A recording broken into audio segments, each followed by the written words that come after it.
नमस्कार दोस्तों, आप क्राइम तक देख रहे हैं। बात करते हैं सोनम केस की। बड़े डेवलपमेंट इस केस में आ रहे हैं। सबसे पहला डेवलपमेंट, एक वीडियो आपने देखी जो आखिरी वीडियो कही जा रही है, जिसमें 3 आरोपी पीछे चल रहे हैं, ऐसा क्लेम कर रहे हैं एक व्लॉगर। लेकिन अब एक डीजीपी के बयान ने पूरा केस उलझा दिया है। उलझा दिया या सुलझा दिया या सही कहा है उन्होंने, यही बात हम शुरुआत से कह रहे थे कि क्या ये मामला सिर्फ एक लव एंगल तक सीमित है।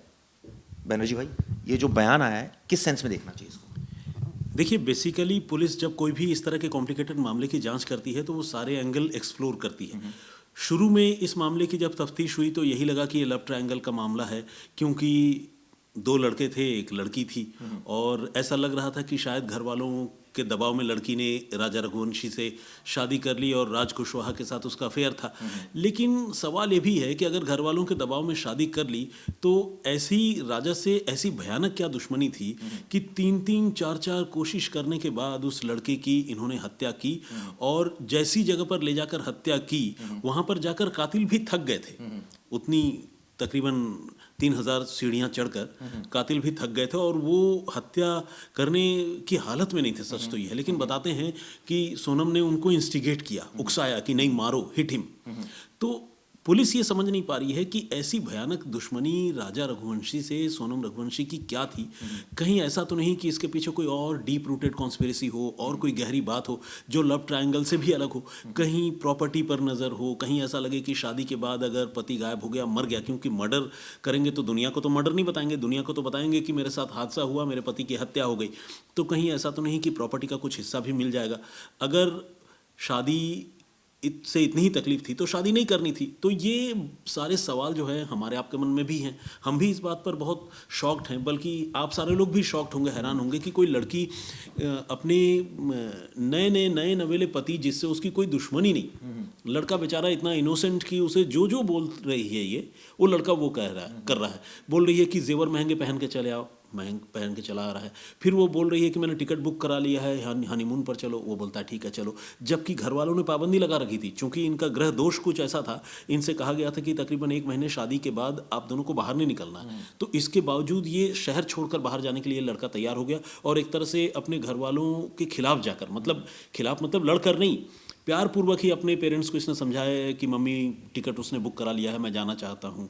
तो मम्मी ने कहा चले जाओ। तो मेरे कहने का मतलब यह है कि एक ऐसा लड़का जो बहुत इनोसेंट था, उस लड़की की हत्या, क्योंकि ये हम लोगों के साथ साथ खुद मेघालय पुलिस को भी ये बात समझ में नहीं आ रही है, और मेघालय पुलिस की जो टॉप ऑफिसर है, डीजीपी महिला हैं वो, उन्होंने इस बात पर हैरानी जताई है और उन्होंने कहा है कि यही वजह है कि हम अब दूसरे एंगल को भी इस मामले में एक्सप्लोर करेंगे। चिराग, लेकिन सबसे बड़ी बात है कि अब सीन को रिक्रिएट किया जा रहा है। आज अभी लेकर जाया गया है और ये पूछा गया कि भाई कैसे मारा, तो सोनम ने वही बात दोहराई कि मैंने कहा कि इसको मार दो, और सबसे पहला जो वार किया वो विशाल ने किया और उसके बाद उसको धक्का दे दिया गया।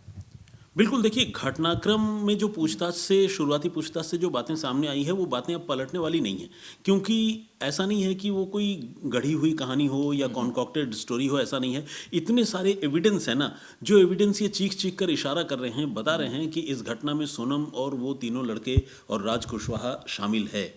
तो सीन ऑफ क्राइम का जो रिक्रिएशन होगा, पुलिस जस्ट उस सीक्वेंस को समझने की कोशिश करेगी कि पहले कौन पहुंचा, बाद में कौन पहुंचा, जो विक्टिम है, मतलब मकतूल जिसे कहते हैं राज रघुवंशी, वो कितनी दूर पर खड़ा था, कहाँ खड़ा था। जब तुम लोग उसके पीछे गए तो क्या वो तुम्हें देखते ही समझ गया था? क्या राजा, हाँ, क्या उसे पीछे मुड़ने का मौका मिला क्या? तो राजा रघुवंशी, हाँ, राज और राजा में भी कंफ्यूजन है, लेकिन हाँ, राजा रघुवंशी क्या समझ गया था? क्या क्या उसने पीछे मुड़कर तुम लोगों को देखा था?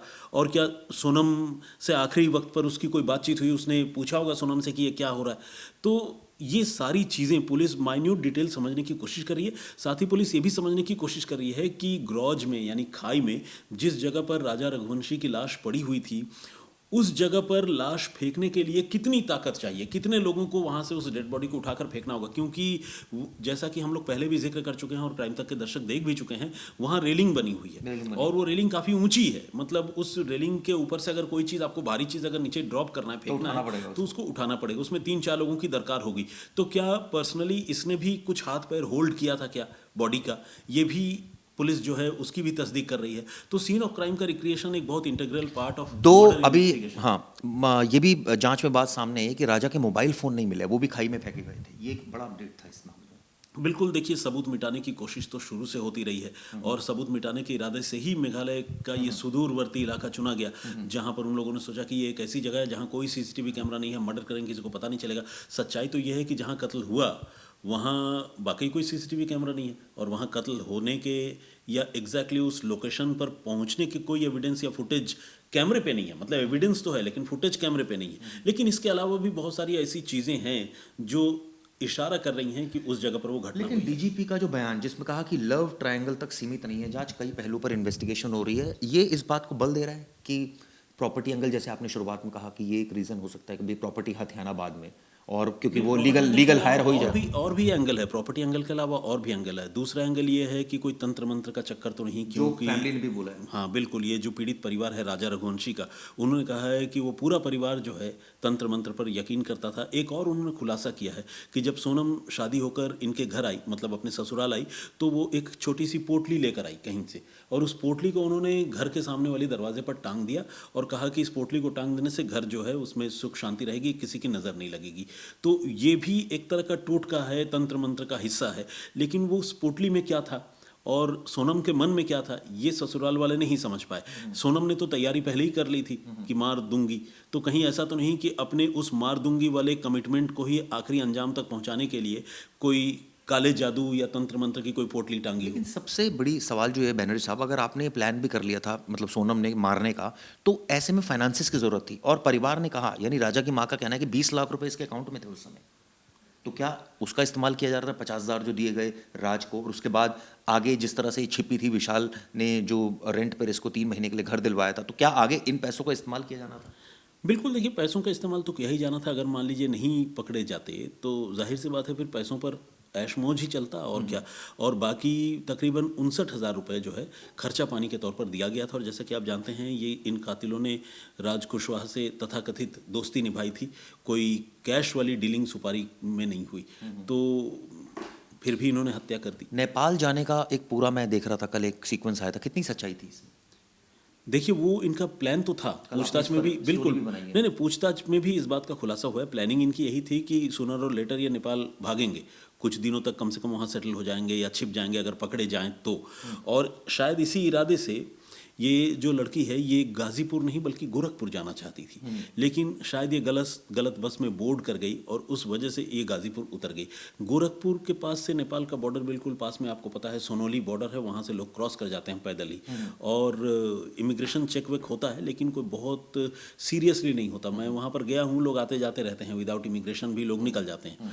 तो हो सकता है कि ये नेपाल भाग जाती, और इस तरह की प्लानिंग इनकी थी, इसमें कोई दो राय नहीं है। और जिसका आप जिक्र कर रहे थे इम्पोर्टेंट, वो ये कि 2 नए वीडियोज़ का आना, उन वीडियोज़ में क्या है और उन वीडियोज़ का मतलब क्या है। देखिए अगर चिराग मैं बताऊं तो एक वीडियो तो ये है जिसमें सोनम और राजा रघुवंशी सीढ़ियों से चढ़ाई करते हुए उस प्रॉपर पॉइंट पर पहुंचते हैं जहां पर हत्या हुई।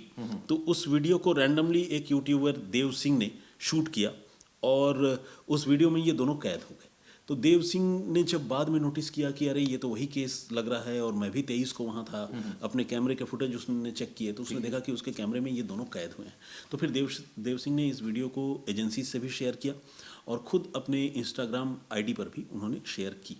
इसके बाद जब देव सिंह ने अपने मोबाइल या जिस डिवाइस से भी वो शूट कर रहा, हो सकता है गोप्रो है वो हाथ में, उससे जो उन्होंने शूट किया, उन्होंने जब उसकी बाकी की फुटेज देखी तो उन्होंने देखा कि ये तीनों कातिल भी दिख रहे हैं।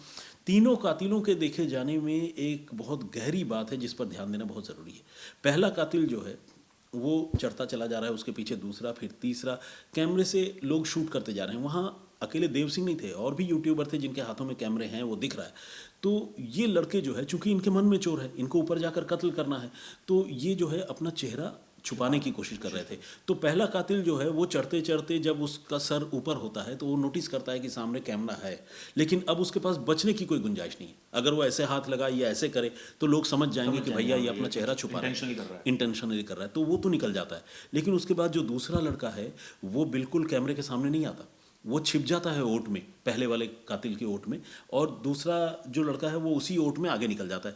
तब तक जो तीसरा लड़का है आकाश, जिसने हिट किया, उसके बड़े लंबे लंबे बाल हैं। वो आपने देखा होगा एक फिल्म में सलमान खान के थे, दोनों तरफ से लंबे बाल। तेरे नाम शायद, हाँ। तो उस तरह का हेयर स्टाइल उस लड़के ने कर रखा है। वो लड़का जो है वो नीचे झुकता है पहले, और नीचे से तिरछी निगाहों से वो ये देखता है कि सामने कैमरा है, वीडियो फुटेज शूट किया जा रहा है। वो विरोध भी नहीं कर सकता, क्योंकि विरोध करने पर भी उनके इरादों में खलल पड़ जाएगा। तो वो उसके बाद सर ऊपर ही नहीं करता है।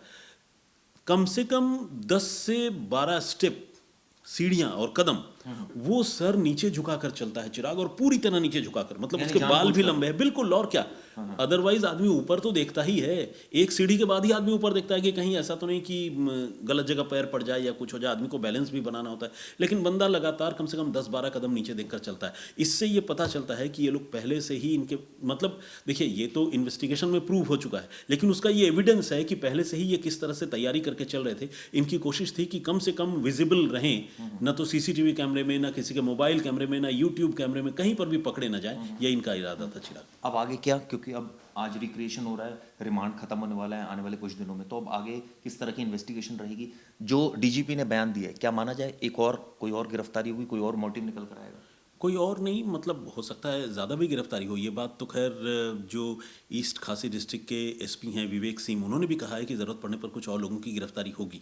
कुछ और लोगों के इसमें शामिल होने की आशंका मुझे भी लग रही है। उसकी एक तो वजह यही है कि जो लड़की है गाज़ीपुर की, उजाला यादव, जिसने सोनम के साथ उस रात बस में ट्रैवल किया था, उसने ये कहा है कि 2 लड़के बनारस में इसको छोड़ने आए थे। तो वो 2 लड़के कौन थे? क्योंकि ये लोग तो अलग अलग जगहों से पकड़े गए हैं, तो उस रात अगर कोई 2 लड़के आए थे तो इसका मतलब 2 लोग और ऐसे थे जो इसको लॉजिस्टिक सपोर्ट दे रहे थे। घर वालों को शक है कि कहीं ऐसा तो नहीं कि परिवार के लोग हों। तो इस तरह से अभी इस मामले में बहुत मुमकिन है कि कुछ और लोगों की गिरफ्तारी हो।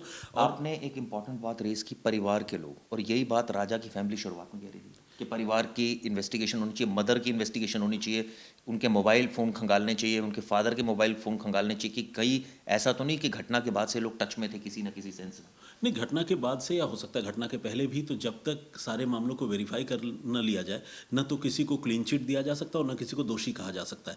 तो ऑब्वियसली हम अपनी तरफ से तो नहीं कहेंगे, लेकिन जो विक्टिम फैमिली है उसका ये कहना है कि परिवार के लोग भी इस मामले में शामिल हो सकते हैं, और सबको चेक किया जाना चाहिए। यहाँ तक कि वो सोनम के भाई गोविंद को भी, उसको भी चेक करने, उससे भी पूछताछ करने की बात कह रहे हैं। हालांकि गोविंद ने अपना इंटेंट ये दिखाया है कि वो पीड़ित परिवार से हमदर्दी रखता है। वो गया था और उसने कहा है कि मेरी बहन ने ऐसा किया, उसे फांसी भी हो जाए, कोई दिक्कत नहीं है। तो गोविंद ने जो भी बात कही, हालांकि हमने पहले ऐसे कई मामले देखे, मैं गोविंद को दोषी नहीं बता रहा हूँ, लेकिन एक जानकारी के लिए बताऊँ, ऐसे बेशुमार मामले हैं चिराग, जिसमें कातिल जो है सबसे ज़्यादा रो रहा होता है। हाँ सही बात है। इसमें भी देखा राज कैसे फैमिली के साथ जब अंतिम एग्जैक्टली राज कैसे बिल्कुल सिर झुकाए हुए, उसके फादर ने कंधा दे रखा हाँ, राज कैसे सिर झुकाए हुए गमज़दा कि मेरा बहनों ही मर गया वाले अंदाज में, वो जो है राजा रघुवंशी की मौत के बाद